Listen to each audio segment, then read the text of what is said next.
Alright, so we're going to quickly touch on Bitcoin difficulty and block time. So blocks are produced each 10 minutes, while this time can vary slightly.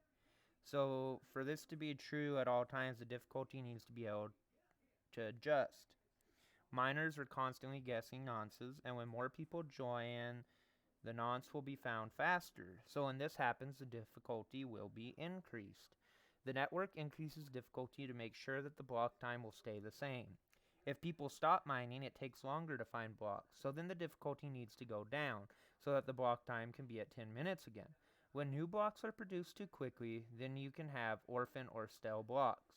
The higher the hash rate, the more secure the network and the higher the difficulty. So in this example, let's just say you have many nodes in the network and miners. And let's just say two miners produce a block at the exact same time. It creates a situation where half the network has one version of the truth and the other half has another version of the truth. Both of these are actually valid, and sooner or later there will be another miner that will try to put his new block into the blockchain. So whichever of the two chains gets the next block added to it will be the longest chain and will be the main chain. The other block that the network was working on will be dropped and the transactions will be returned to the mempool. For a transaction to be fully confirmed, it needs 6 confirmations. Because in the previous case, some blocks can be dropped from the network, and the longest chain always is the valid chain. Drop blocks are called stale blocks or orphaned blocks. And the reason that it's so important for Bitcoin to have 10-minute block time is to minimize the issue with stale blocks. And the blocks need to propagate the entire network before the next block starts to propagate. So that's the reason that Bitcoin really needs to stay at 10 minutes per block, or at least around there. Because if the block time was only like a minute, then you might have 50 different versions of the blockchain, which that could cause a lot of different problems. With how it's set up, there's rarely different versions, but whenever there is, there's only one or two different versions.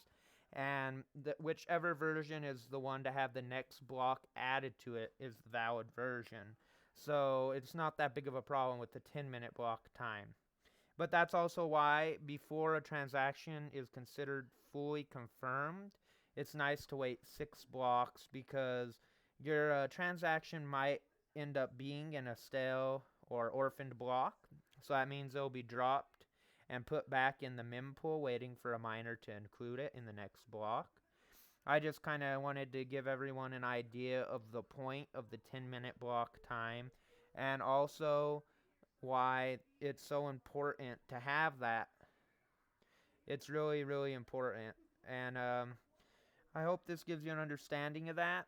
I'm going to actually show you a little graphic next, just to help you understand this a little bit better. Okay, let's see here if I could bring up the right window that I need. There we go.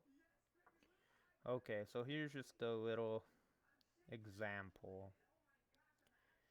So let's just say here's the blockchain. I'll just draw a few blocks.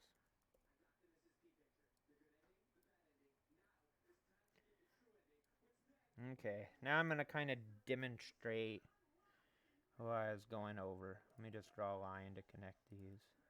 Oh.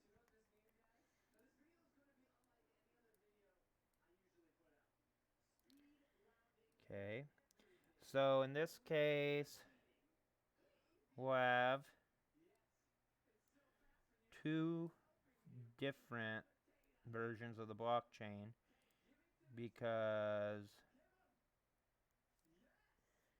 of the miners both solving it at the same time. So you have two miners that solve the block at the same time. So now there's two versions of the blockchain. So whichever version of the blockchain is the first one to have the next block added to it will be the longest chain and will be the valid chain. So if it was the top one that got the next block added to it, like that.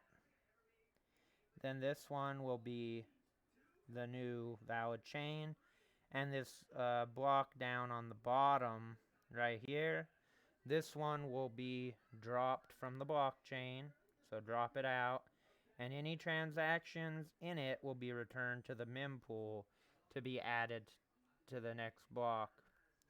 So that's why the 10 minutes is so important, because if there wasn't the 10 minutes and it was only for, say, like a minute, then you might literally have 20 different versions of the blockchain, and then you might have it where even after that, the next block or whatever, two miners might find that block at the exact same time, and then two miners might, so you might end up with 2-3 chains that are all equal in length, which would be a problem. So the 10 minutes just gives a chance for the network to propagate everything across the entire network or infrastructure.